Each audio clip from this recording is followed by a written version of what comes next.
welcome to the Pretty Foolish Podcast. It's your boy Mike Ultra with Danny Esquire. What's up, pal? How we doing there, buddy Holly? I'm just out here living the dream, my man. Living the All dream. right. How's the minimally decorated office? Bro, it's funny. We have 17 pieces of furniture sitting in the living room because Rebecca doesn't know how she wants to design it in here. So we literally have boxes of furniture trying to figure out like how this whole thing should ultimately be situated. And she can decide and then we'll go forward. But isn't it your office? It's technically my office, but like we have room, so we'll decide what we're gonna do with this. To quote the late great Chandler Bing, "Oh, whoopah!" Did they give you that hat when you got to Florida? Yeah, they hand them out at the fucking airport when you get off the plane from New York. It's like when you like go to Hawaii and they lay you. In Florida, they give you a Bass Pro Shops fucking snapback. Yeah, they give me that. They give me a Trump 2024 flag, and they also give me an ATV. Oh, cool. I'm surprised the Trump's not an infinite flag. Like it just has the fucking infinite symbol. Like why cap it at two? I know. I also get a mold, like a Jello mold of Ron DeSantis's dick. It's not a big cup, is it? No, No, no, it's not. it's Yeah, terrible. I You get a live list of the books I'm allowed to read. They're all just the Bible 10 times. in King That's all it's James? on there. The King Huh? James Bible. Isn't that like Old Testament Bible? I know there's an Old Testament, New Testament. I know the Old Testament God is very like, I will fucking vengeful wrath everything you do, but New Testament God is a little more like, eh, vibes. Yeah. New Testament God, Old Testament God was a thug, and New Testament God is a hippie. They don't recognize it here in Florida. They only care about white Jesus. Yeah. I mean, Jesus was European, right? That's what everybody says. I gotta tell you, anybody out there who thinks that Jesus Christ had like Blonde hair, blue eyes, dirty blonde hair and like crystal blue eyes when he was from Jerusalem, which is like the in the Middle East. middle of the Middle East. Yeah. Newsflash, people, he looked like Osama bin Laden. Like that's probably he looked more like Osama bin Laden than Brad Pitt. Yeah. I mean, Yeah. I think that's a fair assessment. Or Bradley Cooper. Yeah. Bradley Or Cooper's very, even very, very dirty blonde. Bradley, I don't know what they do to Bradley Cooper's eyes in movies, but it's kind of annoying because they like fucking glow. It's do you get ridiculous. lost in them? Dude, I could, and it's scary what that man could probably get me to do if he asked nicely. I'd prefer if you didn't ask at all. He doesn't Just need do it, to. man. Just, It doesn't have to. Yeah, that's how I feel about Chris Hemsworth. yeah. You know what's fucked up? They have a third brother that's not popular at all. Yeah, he was in Westworld. He's like an accountant. No, he's an actor. Is he? Luke. Yeah, he was in Westworld. He was like a main character in Westworld. How long is Westworld even finished yet? Or did they just stop filming since? No, they stopped it before they could finish it, and they were HBO was bitching that it was fucking too expensive to produce. I hope somebody brings it back though. Westworld was dope. Bro, I have this theory that like there's two things that should be allowed, and both of them have to do with like unsolved things, right? I feel like after a Mhm. certain amount of years, when you're sure a TV show isn't going to come back, they should release publicly how they intended to end it. Because I think it's fucked up to get us captivated by a fucking TV show and not tell us. The other thing is too, after a decade, I think if there is an unsolved mystery, the killer or killers should be allowed to come forward.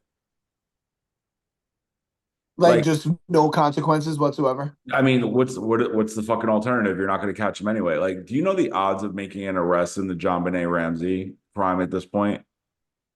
I don't know. A lot of people say they think it was the brother, and the I mean, parents covered it up. I still think it was a brother, but the point is like nobody's taking the rap for it. So I just want to know because I feel like that was more captivating than OJ because everybody assumed OJ did it. Nobody knew who John Benet Ramsey's killer was. So wait, did the brother kill her like out of jealousy? Is that like the theory, or did he like fuck her? Like, wasn't he like 10? He was 10, she was 6. I mean, the parents are dead now, but there was a lot of things that like the ransom letter didn't make a lot of sense. Like I've actually like read some stuff on this, not like extensively, but like a lot of things didn't make sense and it kind of looked like a shoddy cover up. Like they actually blame Boulder, Colorado for why that's still an unsolved mystery, that if it happened like almost anywhere else, they probably would have arrested the brother, but Colorado kind of like fucked up the investigation. I gotta tell you, dude, you've seen pictures of that girl, right? Like just her face. Hmm. Like if you crop just her face out and like put her somewhere, she could pass for 16 with all the fucking makeup they put on her. Dude, it's wild. It was pounding. Insane. She was 6. 6. Yeah, wild. Poor I was, thing, man. dude, She probably looked fucked up anyway. yeah, we were, dude, at 6 years old, we were beating the shit out of each other in grass fields. Like she was walking runways. Yeah, Weird. man. That's a real fucking shame. It is weird when But people no, do I that. think, I think there should be like, at least like, it should come out. Like, why keep it a secret? I want to know who the Zodiac is. I watched Zodiac the other day. It was, so I don't know if I have this like fucking hack that I do that's actually worked out really good. So whenever I want to watch a movie, right, and I want to buy it, because I buy everything digital. I know you don't fucking buy anything digital, but Dude, physical Amazon, media is on its way back, bro. what happened? Physical media is on its way back. Every expert is like, bro, invest in physical media. I just don't see Amazon going down. And if they do, so be it. But most of the movies I like are $5 anyway. But they have this thing that if you search a movie enough times and you still haven't bought it, they'll do a Mhm. fucking price change for you. So like I've literally just been fucking scheming that system now for a while. Like I just picked up Zodiac for $5. David Fincher, So instead man. of going to a store and buying it, you'll sit there and search for it a dozen times over 2 weeks and then get it for $5. Hmm? Interesting. You're an interesting fella, I gotta tell you. You know how long it takes to type in ZOD on an Amazon search screen? Like 11 minutes if you're doing it on a fucking smart TV. I'm not though. I'm doing it from the Uh, phone because there's a Prime app for video. there is, I know. I So know. Dude, I fucking love Zodiac. Zodiac is such a good movie. It's I wish it was longer than it was. Um you know it's almost he's 3 hours. he's probably dead anyway, the Zodiac killer. I mean, how the fuck would he even still be alive anyway? So apparently there was some other guy that like some other guy came about in like 2004 and they think it might have been him. So like he was the only other person besides like Arthur Lee Allen they assumed it was. But they're both dead now, so can't really do much about it anyway. Some things we just weren't meant to know, Daniel. I do want to know them. Like I want to know who Jack the Ripper was. I think that'd be cool Yeah, well, he's definitely dead. for at least 100 years. But we don't know It, because we don't know who he is. what if he was a time traveler? What if he was a time traveler? There's theories that Hitler made it to Argentina and lived out the rest of his days in South America. Who knows? Dude, imagine if all these people that like committed these crimes that we can never find, what if they were like time travelers, dude? And like what if like that's why you can't find them because they haven't been born yet. And they just traveled through time to just fuck around and see if they could like fuck with history. But you're not supposed to be able to fuck with history. Like the theory of relativity says you can go future in time, but you can't go backwards. Well, but future technology might find a way around that. Remember, we might make contact with aliens and they might be like, yo, you guys are looking at like physics and all this stuff the wrong way. We don't know. I don't know. I've come to realize the more that Instagram shows me fucking space reels, the less I know about space overall. I feel like every day they find some new weird thing in space. Like, do you hear the theory about like the megastructures No. that yeah, that they think that they've like spotted possible megastructures around stars that it could possibly be alien technology draining it Oh, of energy. so it's a Like, type 6 civilization, which is another thing I didn't know existed. yeah, I guess so. When you can harvest the power of a star, you're officially a type 6 civilization. According to some fucking sign. There's a term for it. It starts with a K. I think it's some Russian dude or some Ukrainian dude. So how high does the scale go? Six. Six is the highest. Like What are we, like a two? we're two. Yeah, that makes sense. We I'd put fucking us at a two. we fucking A one and a strong one, a solid 1.5. bro, we're fucking terrible humans. But yeah, I forgot the name of it. It starts with a K though, but yeah, probably. And there's also the Harvard study that says that it's possible that aliens are living among us disguised as humans. I believe that. I mean, like they live. Great fucking Carpenter movie, dude. Do you know what? It's actually on Tubi. It Um, is. Oh, it- did you read that article, didn't you? I did. About Tubi. Dude, Tubi is low key. I think I said this like 3 podcasts ago that I think Tubi is the greatest streaming platform out, and it's so violently underrated for what it does. That's because it's free, so people don't give a shit about the metric, but they just like crushed HBO Max and Disney by Yeah, like you know what sucks? 30,000 subscribers in the month of May. Freebie sucks. Tubi does not suck. No, Tubi does not. No, it whenever I have like a drought of movies, I go to Tubi and I guarantee you can find something I want to watch. It's like they know me. It's fucking weird, bro. Like the other day, I was like, It was man, owned by Fox. I really wanted to watch Killer Clowns from Outer Space. Guess who was on Tubi? Killer Clowns. How was it? It's fucking amazing, bro. I like sometimes I get really into these B movies. Like the only new B movie that I kind of dig, and I'm not gonna lie, and this is almost like sacrilegious. I actually think Hulu did a fucking spectacular job with the Hellraiser that they Yeah, made. They actually did a it was really good. I pretty didn't good. like that the costumes were like latex, but I think the story, the girl they picked, the just I like the way they do it. I dug it. I didn't care that it was a woman that was Pinhead. Who gives a fuck at the end of the day? She's she's trans. She goes by like a they them. So they Well, gave them more like an I think androgynous, like I think non-gender. Pinhead is actually trans too. I don't think they believe like Yeah, they don't have like sex they don't have assignment. genders. Yeah, Yeah. yeah. But that It was in was the original, like the 80s. So it yeah, kind it of was in the book. Yeah, it was in the book.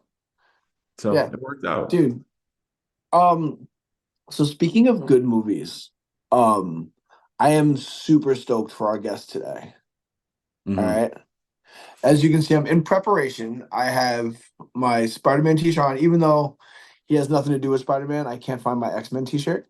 But we have on today the legendary Marvel writer Scott Lobdell.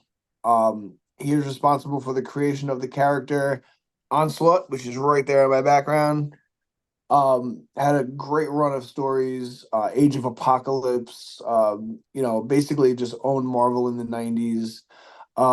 He is the screenwriter of Happy Death Day to You, which I don't know if you've ever seen those. It is basically Scream meets Groundhog's Day. It is fucking it's super meta, like it's like a slasher comedy, like it's I don't know, it's like up there for me. Like I really enjoy watching them. He was the guy who came up with the story for the movie with the cheerleaders and Tommy Lee Jones. And so I was Yeah, I thinking forget the about name, but I've seen it and it's funny. I just can't remember the name of it. Tommy Lee Jones is like the sheriff, but he's Electric Fence, Electric Mist. Is that it? no. It was it's like is it Man of the House? Sounds about right. That sounds like a fucking movie. Tommy It's like Lee. a sorority or something like yeah, it's something like that. But it was definitely pretty funny, and it was good to see Tommy Lee Jones like acting in like kind of like a comedy, because he's like a very serious dude. He has the same Um, face. He is the definition of a curmudgeon, which I oh, found he out is a what it was. curmudgeon. I've I found heard out he's a recently. curmudgeon, So and exciting. also 7 episodes of the original X-Men animated series were based on one of his storylines. So very excited to talk to him, and he'll be joining us in a few minutes. I wanna say our podcast today is brought to you by my fucking self. It's time to plug. Shameless plug. Shameless plug. So yeah, I wrote a book. This was a little passion project. It was a fun little write. Um, so I don't usually talk about this that much, but like I have a lot of different like social medias on like modern day sales and sales leadership. And like I'm really obsessed with the concept that a lot of things are going to change. How people buy changes, how people interact with other people is fundamentally changing. And I think that like I've seen it like when I talk to you and about the cars and like just how we go about doing things, like what are real objections, what keeps people from actually like moving forward with certain decisions. But like that's what I wrote, Modern Era Sales Leader. This book is entirely about asking better questions because I truly feel like if you get better questions, you get better answers, right? So from the sales rep asking better questions to asking better questions to understand the context of what the customer wants, to a sales leader asking better questions of their team to figure out why they're having problems. This is literally 277 pages of exactly how the fuck to do that. So like you could be a first-time manager, you could buy a company. This will literally show you everything. Every single thing you fucking need. Take a 12 bow, my friend. Take a fucking bow. Bro, you know it's cool? Like we don't talk about this other besides this online, but like I've written like 30 fiction books. And it was actually surprising. Like I still remember how to format Kindle, so I had no problem with the digital version. I literally was like, let me find out if I still know how to make hardcover. And I did. I think it actually worked out really well. I like the size and everything, like just for some fucking scale, like it's a pretty good size. Like usually nonfiction books are a little bit wider. Like you don't really cut them into like mass market paperback.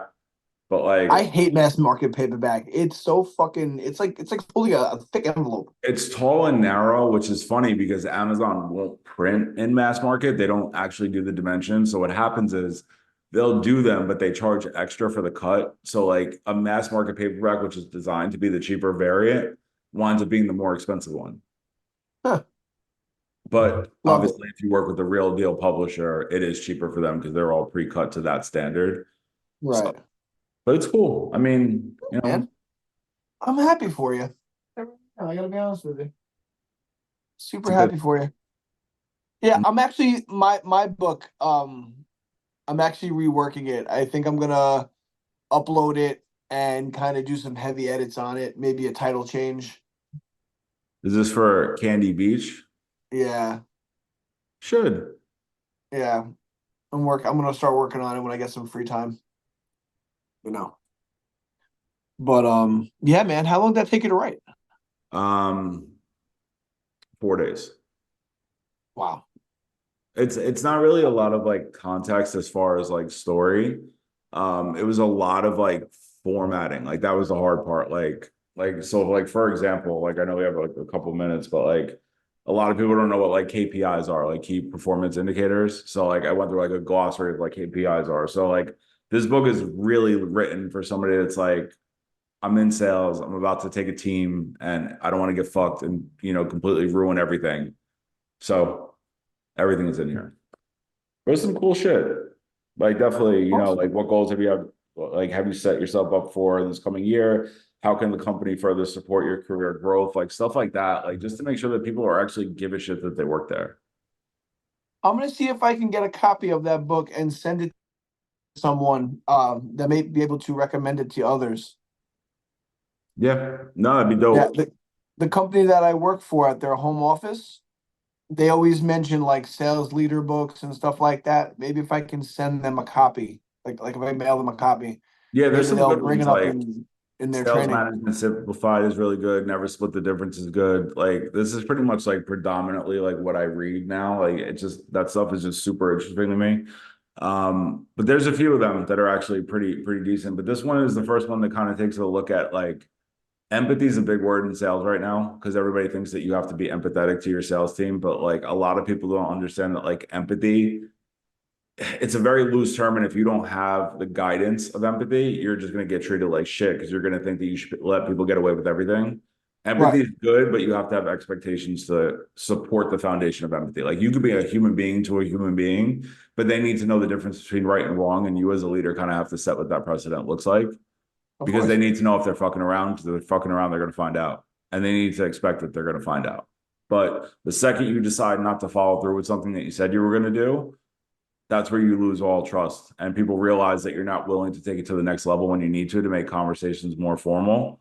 And that's a big part of what's in this book too, is like I literally have like how to have a follow-up conversation, how to have an accountability conversation. How do you have a conversation with somebody that's pushing back? How do you have a conversation with somebody that's not getting it done? How do you fire somebody? How do you have a formal combo? Like literally all of that is in here. I literally took everything that I kind of know and just brain dumped right into this thing. And now you also have the title for the sequel to that book, Fuck Around and Find Out. Yes, I like Yeah. it. No, I think the next one's going to be more sales driven. Like this is about the sales leader, but as a salesperson, you have a responsibility to the company that you work for. So I think the Mhm. next one's going to be a little more like how do you design like certain sales like methodologies and like just ways to actually have real conversations with people. Because that's the thing, man. Nobody wants to be fucking sold anymore. That style went out. Like nobody likes the pressure. Like how many people don't want to go into a building or hop on a sales call? They'd rather buy it online because there's no pressure. Find a way to Right. remove the pressure and the friction. You'll actually sell more shit, but you have to be willing to wait. That's the problem. Nobody wants to play the marathon game. They want to play the sprint game. So like if Hmm. half the car dealers you work with were okay with a 90-day buying cycle for you, they'd probably do better because you'd probably come around to them at a higher price point. But because everybody wants to play the urgency game, you get a deal, they get a deal, you're happy about it, they're probably not, but they need to sell enough to make it up. Right. So that's the problem. For one of you that could have waited, they need 7 people that they impulse buy for it to make sense. And not for nothing, a lot of places didn't want to play ball either. Like they refused to give me numbers over the phone. Like the thing you asked me to look into, I only found two out of like the six that I reached out to that even were willing to give me a solid number or even a ballpark number Yeah. over an email. I think that's because they're afraid that you'll take that number somewhere else. But why would I take that number somewhere else if you're giving me a number I like? That's the thing. Everybody's always 9 times out of 10, people are going to shop the price. But like at the end of the day, like you have to figure it out. People Mhm. have to want to go to you. Like if you know somebody is like has a really good relationship, like if I go to a place that like you've bought maybe like 4 or 5 cars from, even if the price is a little more, I know everything else is going to be taken care of. And like people need to start realizing that there's a financial obligation to like you like the process, right? Like that shit costs money. Right. So Absolutely. Um, One thing I had this week that really annoyed me is I don't really use Facebook, but I had to make a new Facebook. And this is like the second time in like 2 months I've had to make one because I normally don't use my real name. I normally don't have any friends, maybe one.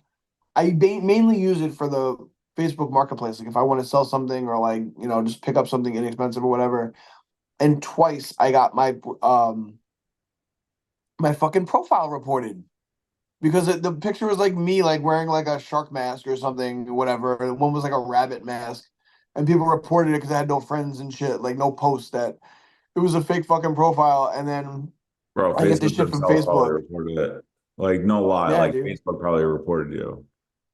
Yeah, it says I'm going against their guideline. How the fuck am I going against their guideline? Bro, don't even fucking get me started. Facebook makes up rules as they go every fucking day of their life. Yeah, dude. I have a new one up and running. I had to use my real fucking name, which sucks. A real fucking picture of me, which sucks. I mean, it's good for everyone else if they get to look at my face, but I Which is mean, weird because you're probably the most fucking extroverted person I know. Like, yeah, but I'm not on there to like this isn't like, 2010. Like I'm not on there to like meet me at the bar. Who's out tonight? Like let's meet at Yankee Stadium. Like I'm not, fucking married with a kid, man. we're kind of past that, right? I mean, there are days when I wish I wasn't past it at all. And I just wake up and I'm 23, just knee deep in poon, fucking drugs and alcohol everywhere. But those Bro, days are few and far between. I literally just fucking came from the gym. I can feel every second of my 38 years on this planet. Mm. Yeah, you look 38. Someone told me I look 32 the other day. Yeah, I don't get 38 a lot. Like nobody really guesses I'm 38. I don't think I look 38. Like compared to like what our parents look like at 38, I don't think I look 38. Oh man, the salt and pepper kind of like takes us out of the mid 30s range. I mean, people like it, bro. I get compliment. This little guy right here gets So I need compliments to all day. send the link to our friend here. All right, let's hiatus. Alrighty, we're gonna welcome our guest, the legendary Marvel writer Scott Lobdell. How are you, sir? Scott, Good. You live long enough, you become legendary. It's pretty exciting. it's a fun Dude, time. you can see my background is Onslaught. Yeah, yeah. So, like I said, that's my cousin Danny. I'm Mike, and huge fans growing up of Marvel Comics. I think that like my dad was a huge comic book collector when he was a kid. He had like the first 50 of like Daredevil, Teen Titans, Uh, Iron Man. So he like put me on the comics as a kid. And I was born in 85, so like the mid to late 90s was like my wheelhouse for comics, and nothing caught my attention more than the Onslaught saga. It was Spider-Man. I have my Spider-Man shirt on. uh-huh. It was the Clone Saga for him, and then Onslaught was the other one that just had me by the balls. Like I gobbled everything up about it, and super excited to talk to you about the whole process of coming up with that. Thank you. Um, yeah, it was it's funny as I was writing the X-Men, I always tried to not, I was very respectful of Chris, I thought. And I always tried to not plow through what he'd already done, like I didn't use uh the Hellfire Club. I didn't use the Sentinels. I didn't use, uh, Trask and, all that other stuff. I always tried to like, I was always like, okay, if I'm gonna go into characters, I want to try to create brand new stuff like Bastion as an example, Executioner as an example, Mhm. and with Onslaught, it was like, like we've seen the origin and the I'll say that you can still remember where you were the first time you saw Apocalypse, over an X Factor. Mhm. I wanted to create with Onslaught. I wanted to create something that had not been seen before. So that was the goal. And it's funny because I can always tell when I still get royalty checks from 30 years ago from Marvel, and I can always tell when something's happened because like they're redoing Age of Apocalypse, so they throw all the Age of Apocalypse trades back into Mhm. print, and suddenly the numbers go. Or Onslaught, or any Fatal Attractions, or any one of those things. Generation X, the Phalanx Covenant. So you can always tell when they're like going back and mining, the '90s stuff. So Did you fall into writing comic books, or was that like something you wanted to do from when you were a kid, or like how did you kind of, get into that? well, the first memory I have of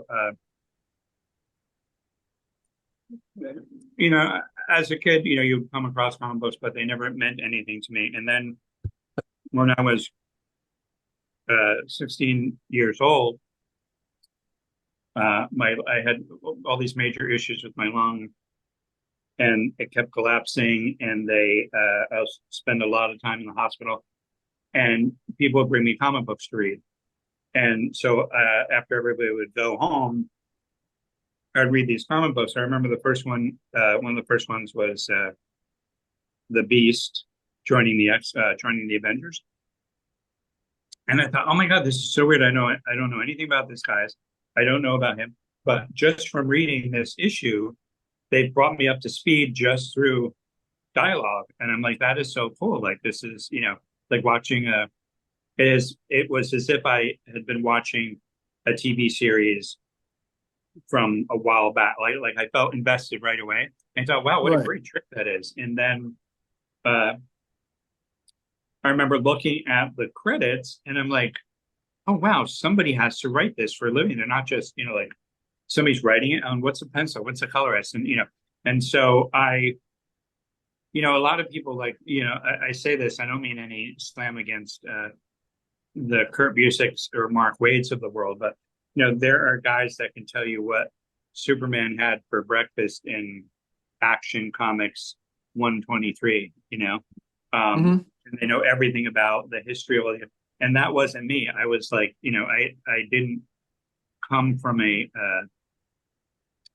devotion to the characters. I came from it as a interested in storytelling, Mhm. and I grew up. I went to college. I went for a psychology degree. And then I was like, you know what? Everybody in the world has a problem, and I don't want to listen to everybody's problems forever. And I thought, oh, that's a terrible, terrible attitude for a psychologist. So I was thinking, well, what could I do, with my, what could I do with what I learned? And I was like, well, these stories that I read, they were like every story is about conflict resolution, which is a lot of what psychology is, or different fields of psychology is about trying to figure out what the problem is and how to solve it. And I thought, well, geez, if I could do that every time I sat down, that would be a really fun way to, so I started to break in. It took me, people think I was a overnight sensation out of the blue. I was doing some stories, and then suddenly I was on the X-Men. It actually took me 6 years of trying to break in, living in upstate New York, not knowing anybody. And when I was in college, I was like, I interviewed Chuck Scarborough. Do you know Chuck? Mhm. Oh yeah, Yeah. The Anchorman. Yep, the Anchorman. And I thought, oh, that's kind of interesting. He answered his phone, and I was like, oh, well, I'm talking to Chuck Scarborough. So then I'm like, well, I can talk to anybody. So I said Asimov, I called other people. And at one point I called Al Milgrom, who was the editor at DC. And I went down and interviewed him. And then I said, and so how do you do comics? He's like, well, let me show you some plots and stuff. So he sent me home with some plots and some scripts. I'm like, oh my God, this is fascinating. So I worked up a handful of synopses. And then 2 months later, I was just happened to be in Manhattan. And I said, do you mind if I stop by and show you these plots? He's like, oh, no, sure, sure. What he didn't.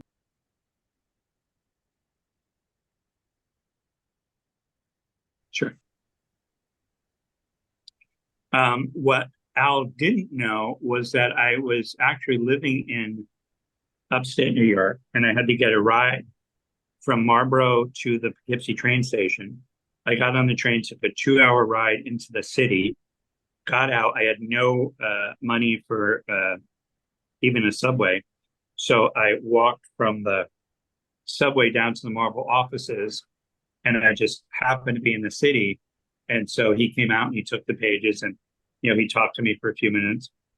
And then I left and I walked back to the train station, and I took a 2-hour train ride, and I had to wait around for somebody to come pick me up at the Poughkeepsie train station.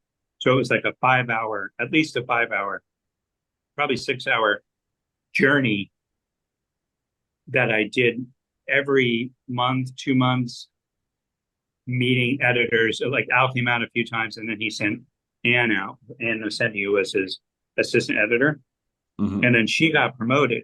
And when she got promoted, I believe it was Mike Higgins was the assistant. So now I knew 2 editors. I knew Al and I knew Ann, and then I knew Mike. And then Mike got promoted, and he hired Mike Rockwitz. So now suddenly I knew 4, whatever. But none of them knew that my just stopping by was 5 hours of me trying to get somebody to read a paragraph of a story, Mhm. So it took me 6 years of being rejected, and I would turn them in, and then I would get these form rejection letters. And I remember one time I got a rejection letter from DC Comics, and it said, it was a typed letter, and just said, it was a form letter, and it said, we just don't feel that your talent is up to our standards. And I'm like, I don't even remember. I have no memory of writing them. So I went to my file cabinet and I looked through and I saw that I had written a Robin story that I had submitted 5 years before that. Wow. And it always made me laugh because I'm like, could you imagine getting a letter going, hey, listen, we just want you to know that we don't like you. just a quick 5 years later. Yeah, just a quick letter to let you know wherever you are in your life, whatever, you wrote the story 5 years ago, but we just want you to know we don't like you. I was like, thanks. But so then Marvel, I started writing for Starlog. I started writing for Marvel Age. Anything that would get me in touch in the room with an editor. And then this might be too long of an answer, but then Marvel Comics Presents started, and I was around the offices, and I found out that nobody wanted their characters used in Marvel Comics Presents because, like, the Daredevil editor doesn't want an 8-page Daredevil story about nothing. Like, what, you can't do anything interesting in 8 pages with a character that is that established, that has their own storyline. So why are you taking my character and writing a crappy story about him for your biweekly? So I was like, So I went to the editor, and Contest of Champions had been out a few years before that. And I said, so listen, I was thinking about doing a Global Village series for Marvel Comics Presents. He's like, what's that? And I go, well, there's all these characters from across the globe. We saw them in Contest of the Champions. So I want to do, Shamrock and American Eagle and Arabian Night and Overmind and Sabra and Paladin and all these characters. And he goes, why would I want to do that? And I said, because no one cares about these characters, and you don't have to check in with any other editor. And he's like, I'm sold. So I went from selling nothing to selling 3 comics the first pitch. 2 weeks later, I sold 12 more. And a month later, once he realized that I could deliver, I had sold like 86. And then I was in. Wow.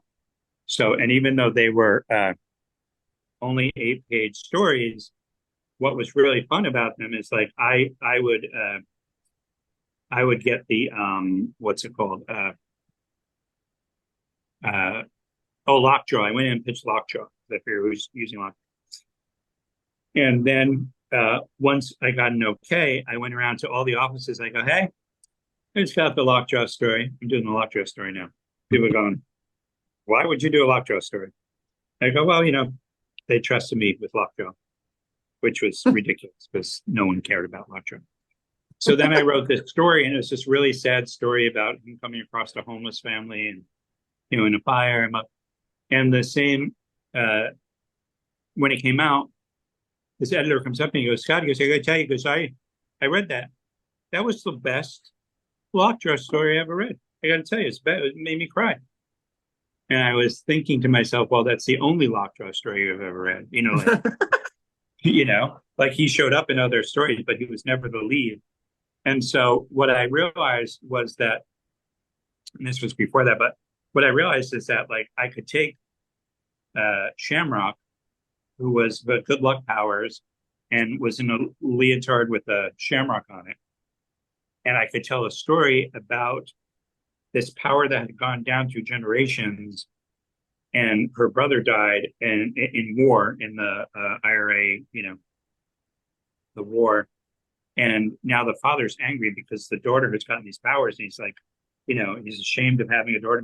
And all of a sudden I could write this really father-daughter intense 8-page story based on Shamrock, because no one was tapping me on the shoulder going, Shamrock would never do that, because no one knew what Shamrock, no one knew what Overmind did. No one knew it. So I was writing these stories that people were surprised, because in the course of 8 pages, I would write something that had an impact, and that really made editors, after a while, start to stand up and go, wow, like, look what he did in those 8 pages. So, really cool.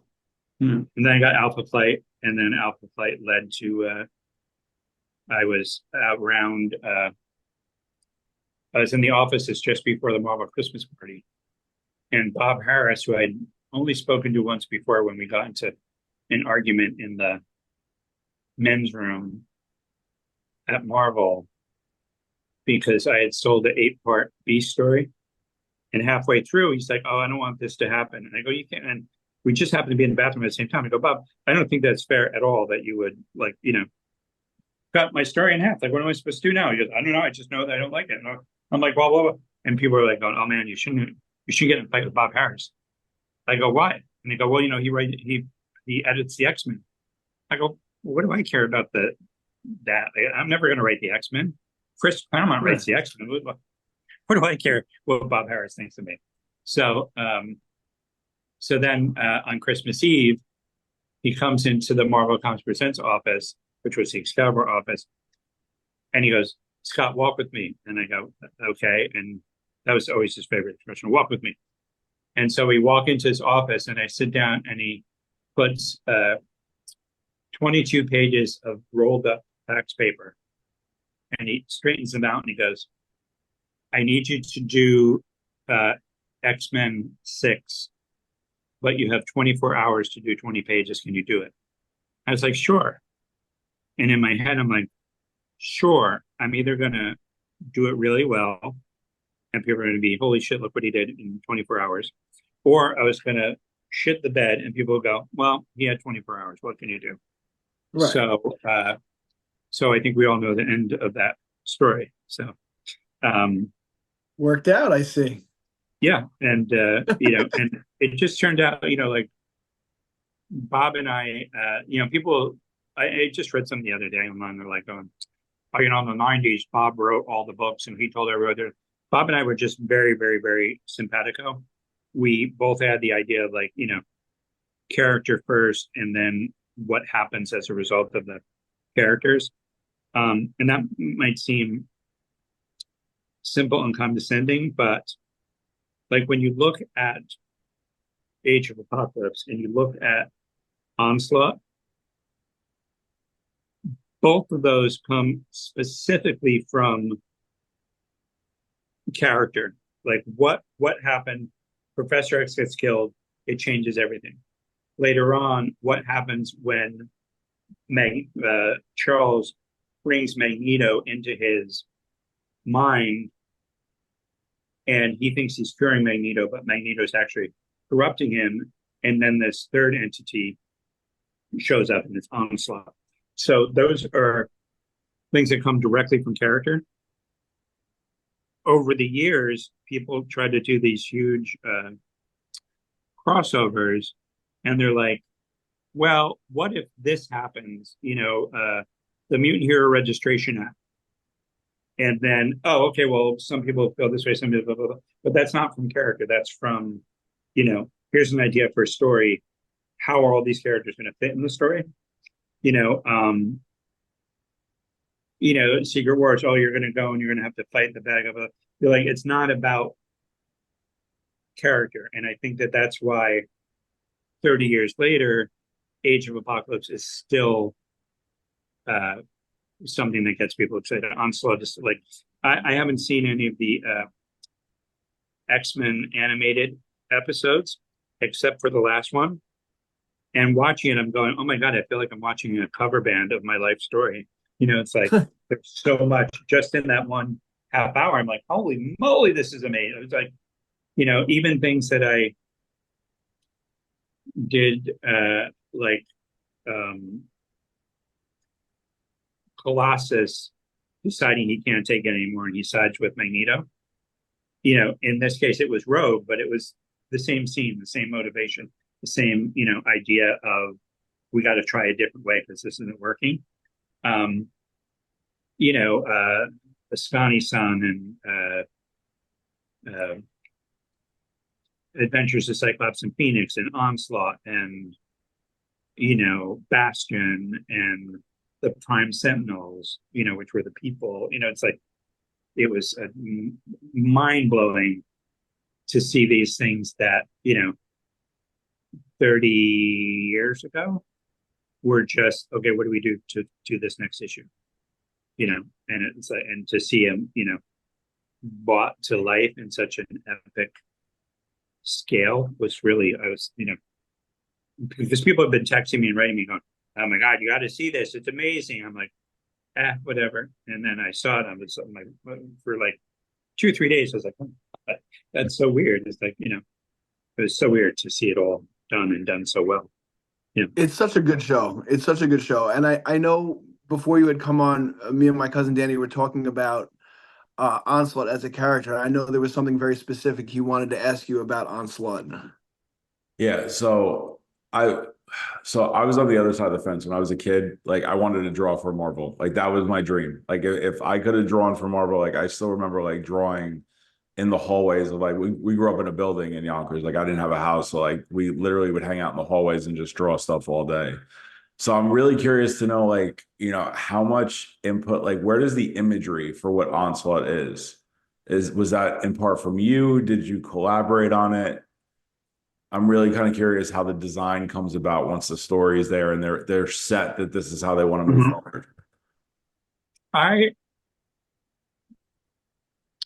try to, I always try to let the artist go first. And if I don't like something, I'll say, I think because he was, based on the merging of Xavier and Magneto, the idea of using, the idea of the Magneto hood, sort of, and the red and blue and or the maroon and red, or maroon and blue, navy blue. Kind of hear that. I don't remember if it was Joe or if it was Adam. It looks kind of like an Adam version of Adam doing Joe. Like he looked at Joe's designs. He's like, oh, I'll just make it bigger. Yeah. But I don't know if that's true. But I will tell you that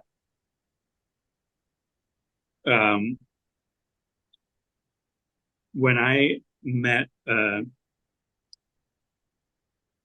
when it was decided that Chris Pacello was going to draw Generation X, we were going to meet in San Diego in like 3 months.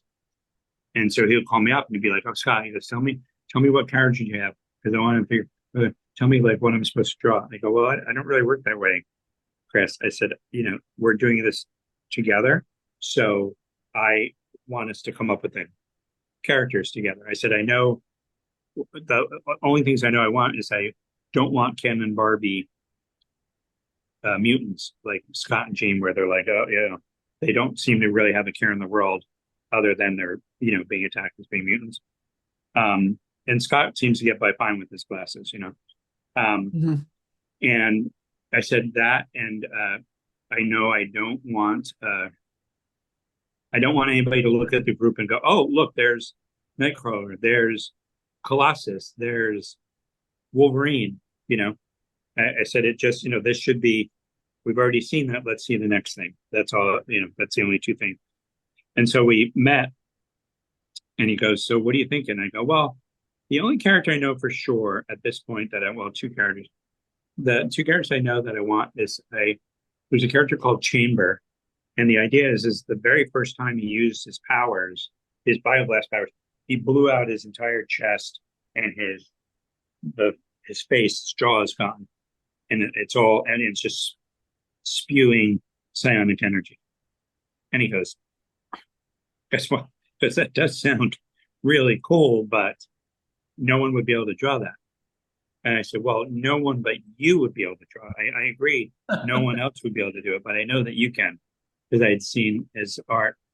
And so he had me draw a basic sketch of it, which he still has. And 3 weeks later, the fax machine came on and there was the chamber that we know today. And it was like, holy shit. So I find that it's best to let the artists do something. Like if I didn't like it, I would have said, hey, what about, this or da. But, and same thing like with Age of Apocalypse. I remember pitching, we were at a diner and we were all trying to figure out who got what characters. And I go, I want Sabretooth and I want Wild Child.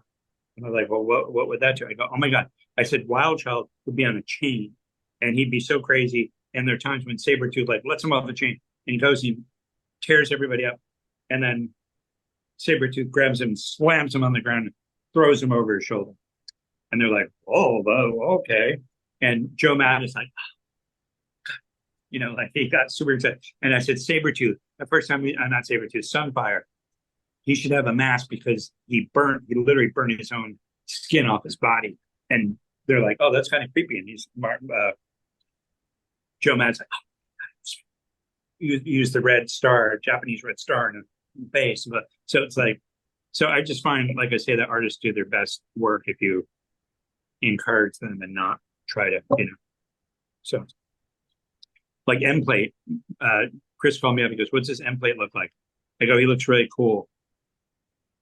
And he goes, "Okay." And then he drew M plate, and I would never.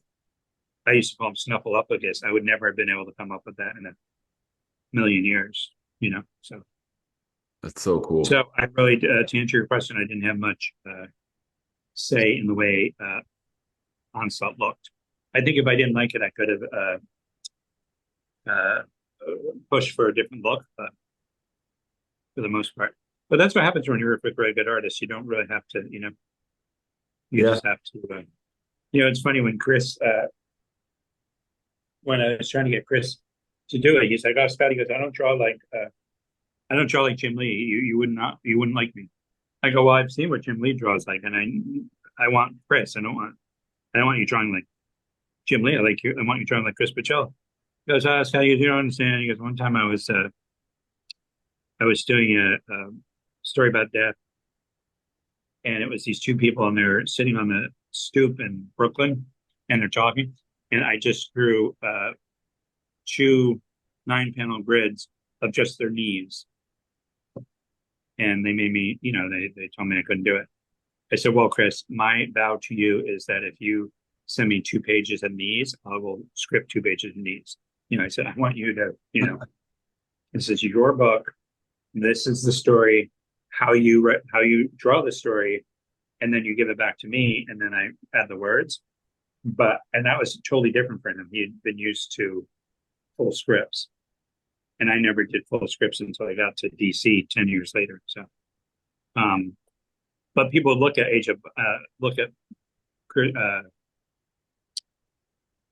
Generation X and say that's got to be full script. There's no way you guys are like, that simpatico. I go, "No, we are. We really are." And same thing with Joe Mad. It's like, Joe Mad and I were always on the same page, So. One criticism of Onslaught was always that Goodbye. he was overpowered. Goodbye. Not my criticism, not mine, but Okay. on Reddit boards and stuff like that, they always said that he was overpowered. I never felt that. I always felt that, like he basically like was like a Thanos like character where he like destroyed like everybody. And it led to like the Heroes Reborn and everything like that, where Thor got lost in Captain America and the Fantastic Four. And I always like stories where the X-Men and the Avengers weren't always friends, and they all didn't have, but they had to work together because this threat was so like Omega level. And I was just curious how you felt about those criticisms. Like, did you think like hindsight being 2020, was he a little bit overpowered, or were you going for just that like Thanos crushing, Phoenix crushing level of power? Well, they came to us from upstairs and they said, "We made this deal with Image Comics to we're doing this like side universe thing. So you have to figure out how to get rid of them. Like, how you have to explain why Thor, Avengers aren't in the Marvel universe anymore." And I was like, "Okay." And so Bob and I got thinking, and we're like, "Well, we just used Apocalypse a year ago. Doctor Doom, why would he keep the X-Men here? And so we went through the Kingpin. No, he can't do it. Batroc, nope, not going to happen." And so I had created the idea of a character called Onslaught 6 months earlier when I did an issue of X-Men with Juggernaut. Mhm. And I just wanted to do a after Age of Apocalypse, we're all sitting around and it was like, if you could do any, okay, the idea was like, oh my God, there were so many moving pieces to this. If you could just do one thing for an issue, what would you want to do? And Warren Ellis is like, I want to all go to a bar and get drunk. He's doing Excalibur. We're like, okay, that's fine. And then it went around, and when it came to me, I said, I want the X-Men to be sitting around, and all of a sudden they go running out, and bam, something hits the yard and skids a mile and a half and hits a tree. And they run out, and the debris settles, and it's Juggernaut.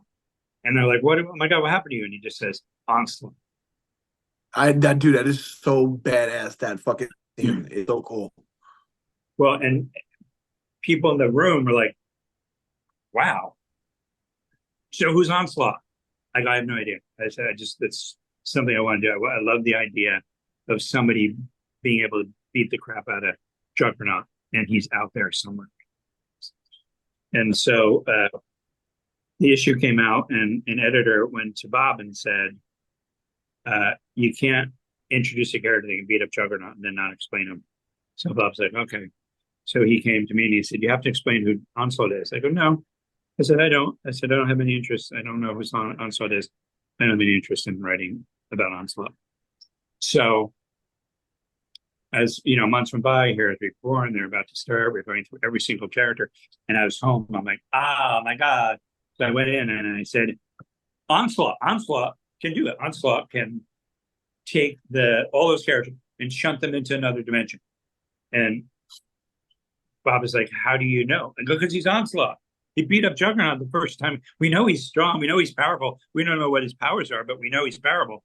And so then it was like, well, why would he do that? Like, why would he preserve the X-Men and send other people away? And it's like, because, I don't know. I forget exactly what the trigger was. It might even have been,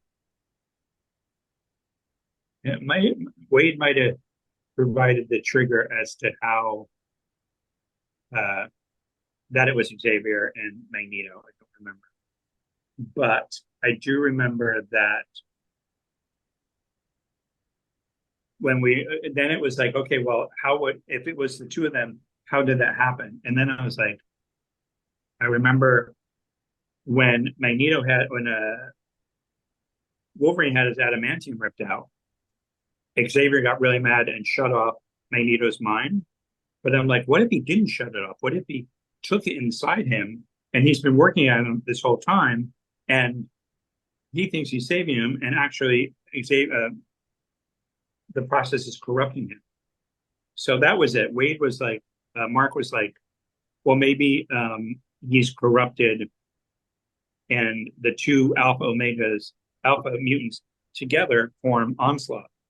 I was like, okay. And then we tried to figure out from there how to piece together. So once it became obvious that it was going to be Xavier in mind, it was going to go back to that issue.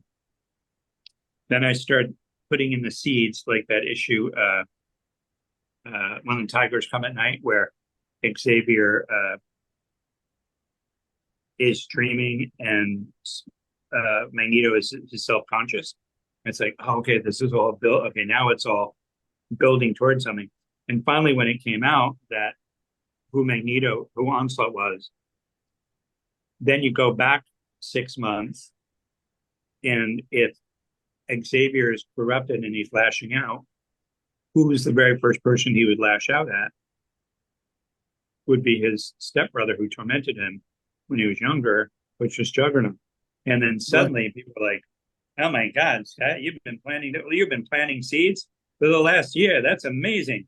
You're amazing the way you did that. And I'm thinking, no, I didn't. I just picked up the breadcrumbs I threw out on the ground and then found my way back to them later. So Onslaught really was nothing more than a story that I wanted to tell. And then eventually it became Onslaught. But to answer your question in as roundabout a way as I possibly can, I mean, he was designed to be a universe creator, a sub-universe, a pocket universe. So, I mean, I don't mean to be critical to people on Reddit, but it may be one of the silliest things I've ever heard. Like, yeah, That's what I thought. I thought he was properly like threatening. You know how the internet is. People just want to, Oh yeah, complain about something. yeah. I mean, could Mindworm have done it? Remember Mindworm from Amazing Spider-Man?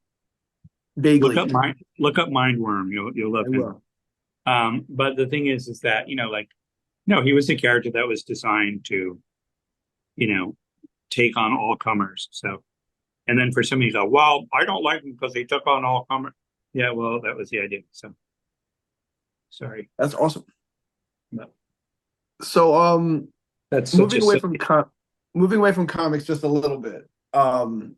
Happy Death Day and Happy Death Day to You are two of my recent favorite slashers, and I always think of them in terms of like Groundhog Day meets Scream kind of thing. How did those movies come about? Like, I really just, and we need to get a third one. So I don't know who we have to call, who we have to protest in front of their office, but we need a third one. We could start a Reddit thread.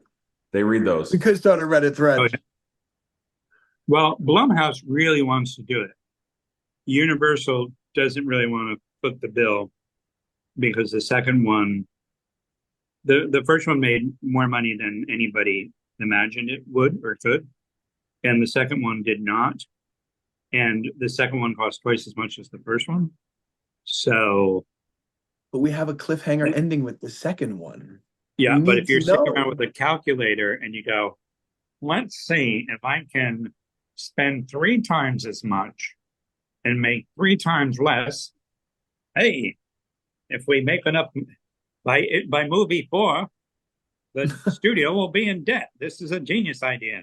There's Well, me Ryan and Danny Reynolds. volunteer to be in the movie for very small salaries. I think Ryan Reynolds had a really good point about this because obviously Deadpool was a movie that did exceptionally well for a really low budget. Then they doubled the budget, but the first one still did better.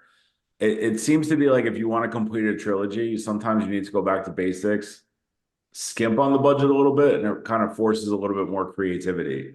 So Uh-huh. maybe we could make a convincing argument that like cut the budget, it'll still be a great movie. Yeah, I don't. Well, I will say this: if you're going to make an argument, make it to Universal. Don't make it to Blumhouse. Because I Blumhouse love is on your Blumhouse. I I will 100% go at Universal all day Oh for you. my God, yeah.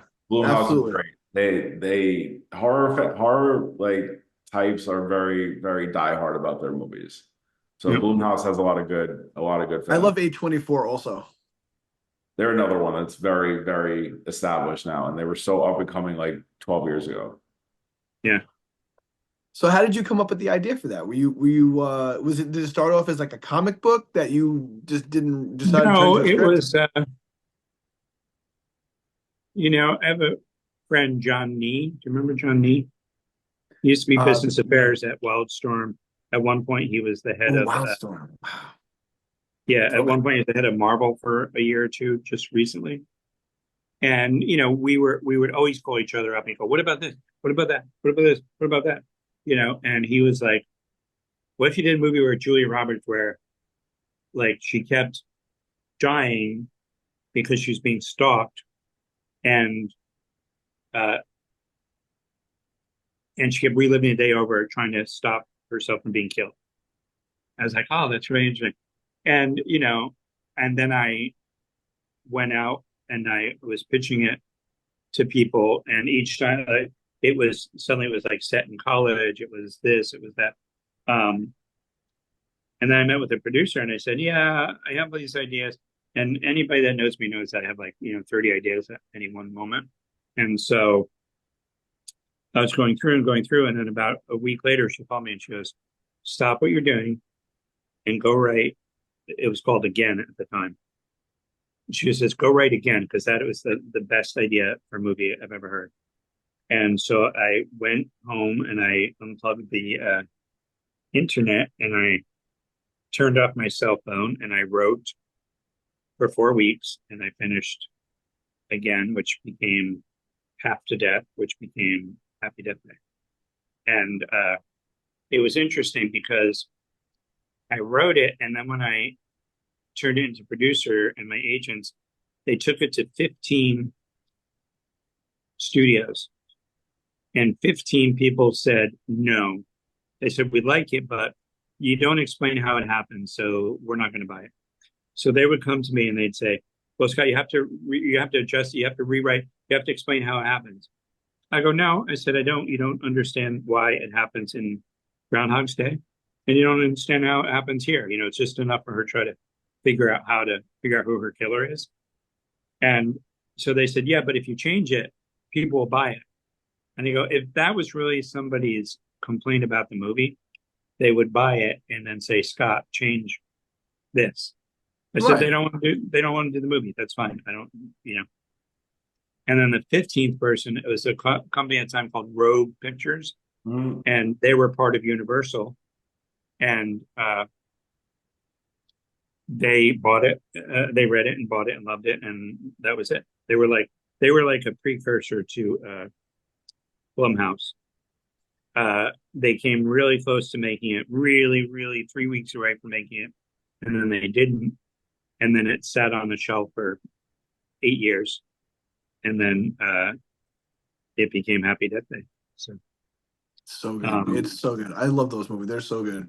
My wife is not a horror movie person, and she came to see both of those with me, and she really enjoyed both of them. So I'm hoping I always hope and pray. I check JoeBlow.com and giant freaking robot and all that stuff, and I always hope I see an article that says that the third one is greenlit. So I keep my hopes up. I actually called them to pitch them a prequel that was going to involve the killer. The killer, Joe Toombs, the killer in the movie. Mm-hmm. At the end of the movie, he was going to be wounded and taken to the hospital. And then we're like, oh my God, we know what happens when he gets to the hospital, But the idea was going to be a 13-year-old girl who is obsessed with horror movies. She winds up waking up in the body of a final girl with this killer who's been attacking all these women in the town of Bayfield. And she's like, oh my God, I've been like, I know every horror movie in the world. I know exactly what to do to kill this guy. I can find him. I can find where he is and I can kill him. And I'm the final girl. So nothing can hurt me. This final girl always lives. And she lets herself be taken hostage. And then he shows up with another girl with a sack over her head and throws her into the cell next to her. And she panics. She's like, I'm not the final girl anymore. I know what I'm supposed to do. So she goes to free the other girl, who turns out to be her mother. And she can't explain to her that she's a 22nd version of her 13-year-old self. So it was essentially 13 going on 30 as a horror movie. And that was going to be the lead into Happy Death Day. But they were like, no, Universal will have nothing, won't let us touch it at all. So, wow. But wouldn't that have been fun? 13 going on 30? That would have been great. I think 13 and going on 30 is a very underrated movie, to be honest with you. Yeah. Any hopes to see Onslaught make his debut in the MCU? There's rumors that he might show up in the next season of X-Men 97. Oh, I think it's pretty clear. I mean, that body armor that is wrapping itself around Bastion seems pretty specific, doesn't it? Or yes. I was looking at it going, what about live action? The more they fought, I was like, I don't know about live action. I mean, I see Cassandra is in Deadpool Wolverine, so who knows? And there's a rumor that Sabra is going to make an appearance in the new Captain America movie. Oh, really? Yeah, that's floating. That because nobody knows who Giancarlo Esposito is playing, and that's one of the names floating around is that he could be Sabra.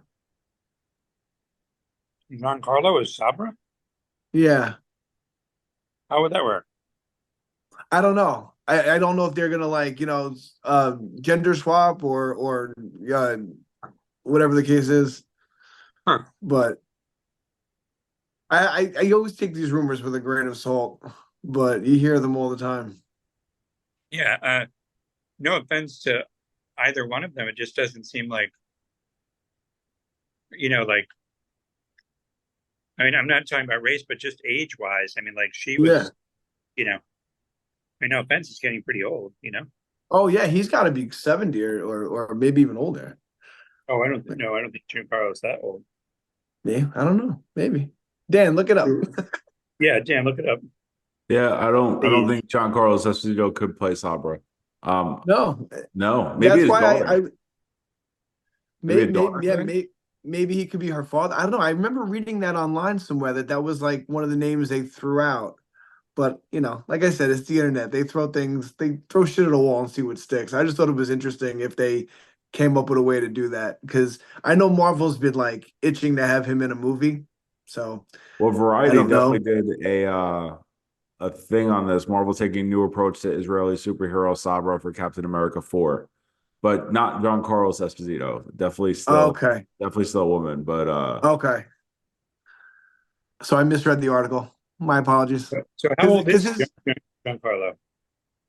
he's in his 60s. He has to be in his 60s.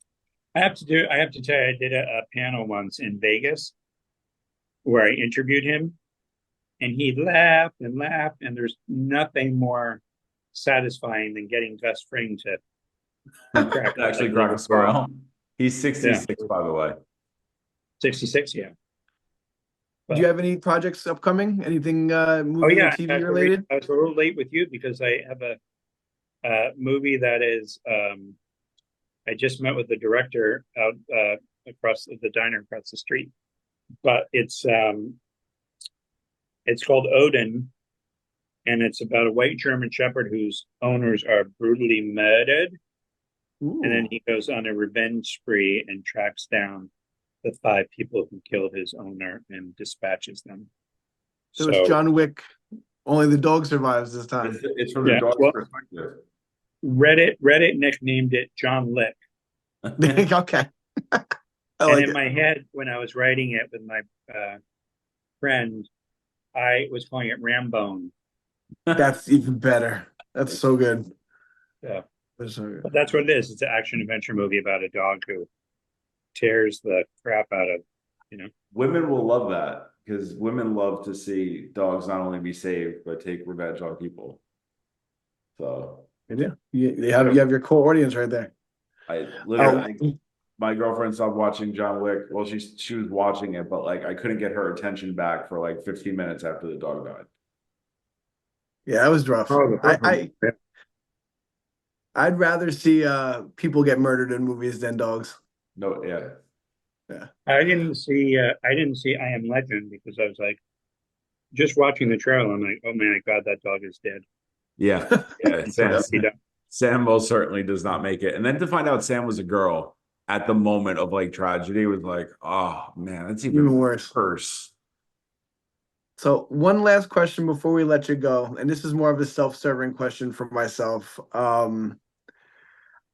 I had written a novella that I would love to turn into a graphic novel, except I can't draw a straight line with a ruler. So, what advice to me would you have if I wanted to legitimately pitch that to even an indie comic? I wouldn't go after Marvel or DC, but an indie studio and maybe get paired with an artist. Like, I'm not sure how that would work, but just any advice you would have on trying to get it sold.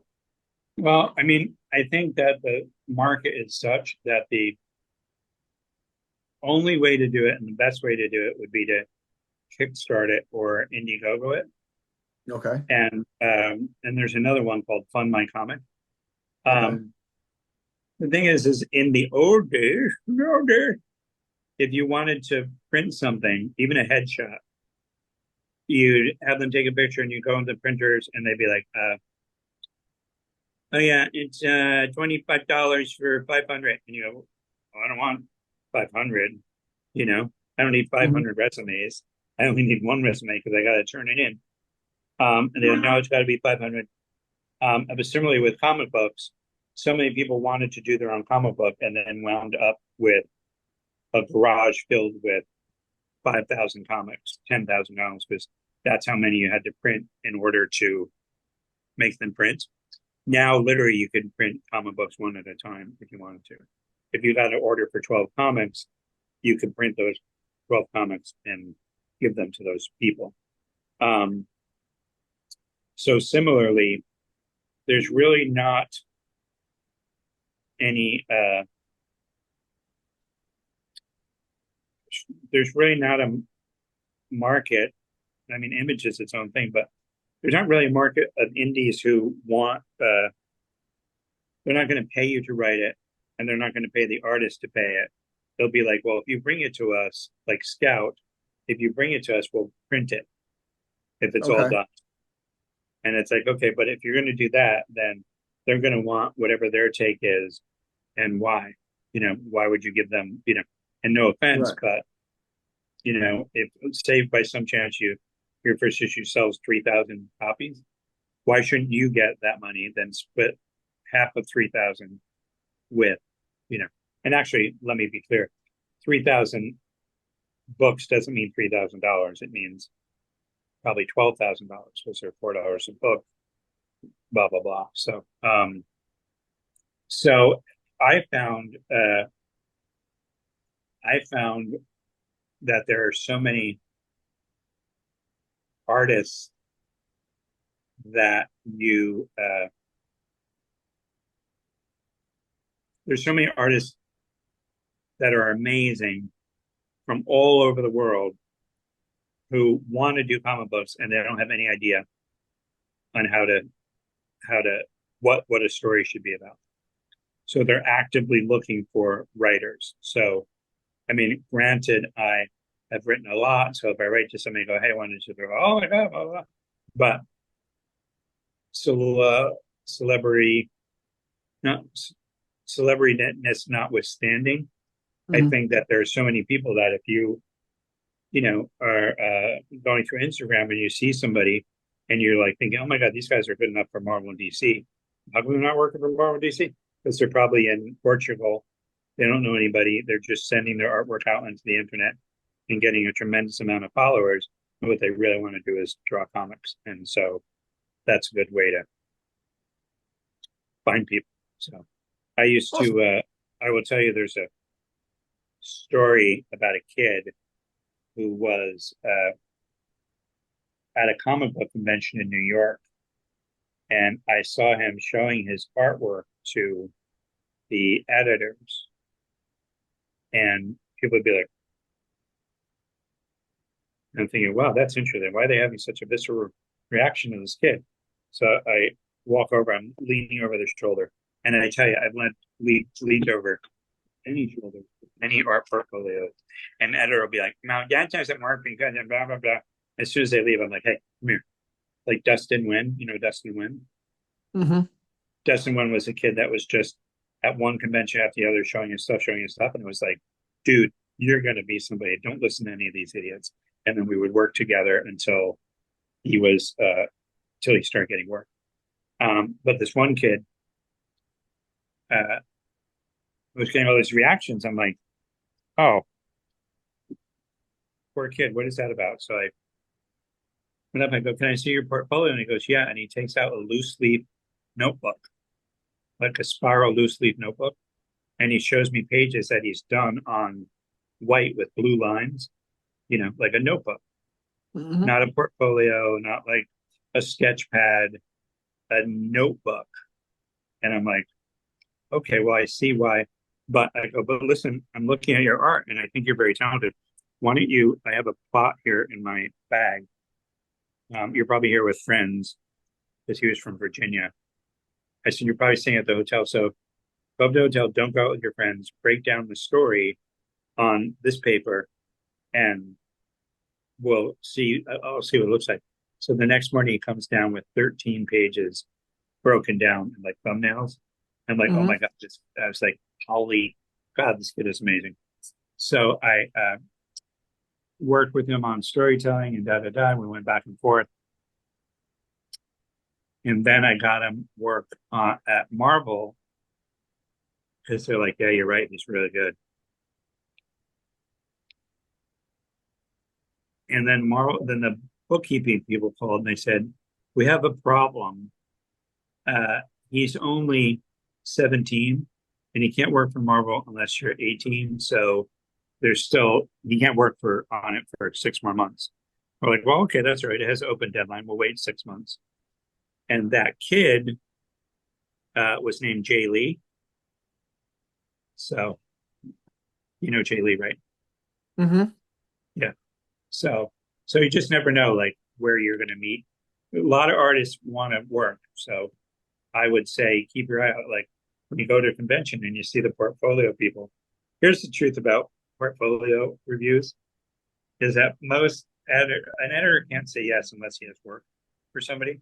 So all you can do is go, no, you know, if you do this, go work on your blah, blah, blah.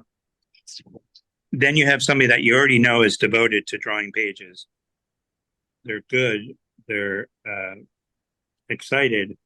And if you go and say, hey, I have a story, let's do this, and we'll get it done on Kickstarter, you know, and like your novella, you don't need to have all 86 pages drawn and colored and lettered. You just need like 10 pages so that Kickstarter can look at it and go, okay, I see what this is. I see what I'm putting my money towards, you know? Wow. So, Okay, cool. Thank you for and that. then you use that money to pay your artist. So, you know, Awesome. as that money comes in, you pay your artist. And then if you have any money after that, you pay yourself. Awesome. I appreciate that feedback. I really was kind of lost on how to go about that.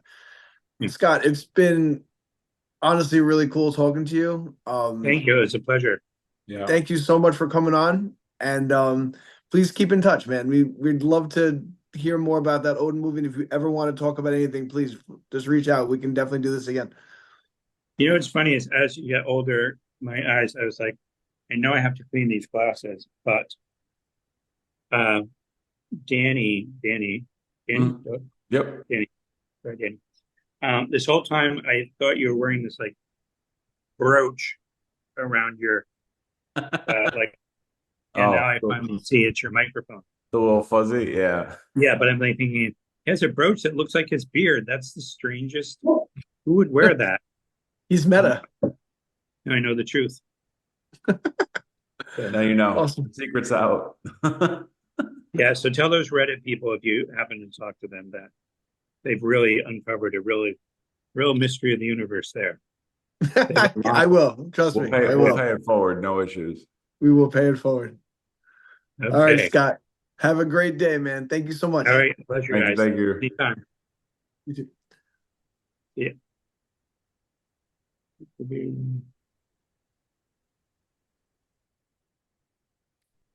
Dude, that was cool, man. That was really cool. He's definitely an interesting cat, for sure. Bro. Yeah, it was a lot of cool stuff that like the inner child in me really enjoyed hearing because like super into all that stuff. Oh So, yeah, maybe you like to draw, man. Maybe we can collaborate on my story and make a comic. Who knows? I don't know. It's a talent that hasn't left, but I haven't. It's so weird. Like I haven't drawn in like 20 years, but like I can still draw anything I want. Well, dude, here's the best thing about artistry now, and if you look at these graphic novels, especially like indie ones, not everything has to look like the X-Men or Superman or Batman. It's like there are some ones that are drawn, like you can tell like the artist, I'm not dissing you in any way, but you can tell the artist isn't a professional artist. It's just drawn. And like people just like that it's drawn like oddly or weirdly. Like, you know what I mean? Like even stuff on like YouTube, like these cartoons that people put out that have like millions of hits, like some of it's very rudimentary artwork and it's what's going on that's important, you know? Yeah. Don't feel you're not good enough because it could just be an artistic style people don't know yet. I don't like one thing about it is I'm definitely confident, but it's just I haven't done it in so long. Like it would be more like I feel like it would be a push for me to do it. All right. Well, you know what? I'll send you a page synopsis and draw like 4 panels. We'll see how it comes out. I'll draw a panel and you can tell me. Well, you gotta do 4 panels, you know, like the 1, 2, 3, 4, like you know, on one page. We'll draw Yeah. anime. Anime is fun right now. Whatever you want to draw, however you feel it. But brother, this has been an adventure. I always appreciate you. Happy Father's Day. Oh, thank you. Thank you. Yes. I mean, I didn't hit the button yet, you fuck. Happy Father's Day. And happy Father's Day to all the fathers out there. Barbecuing tomorrow, poolside. All right, brother. All right, man.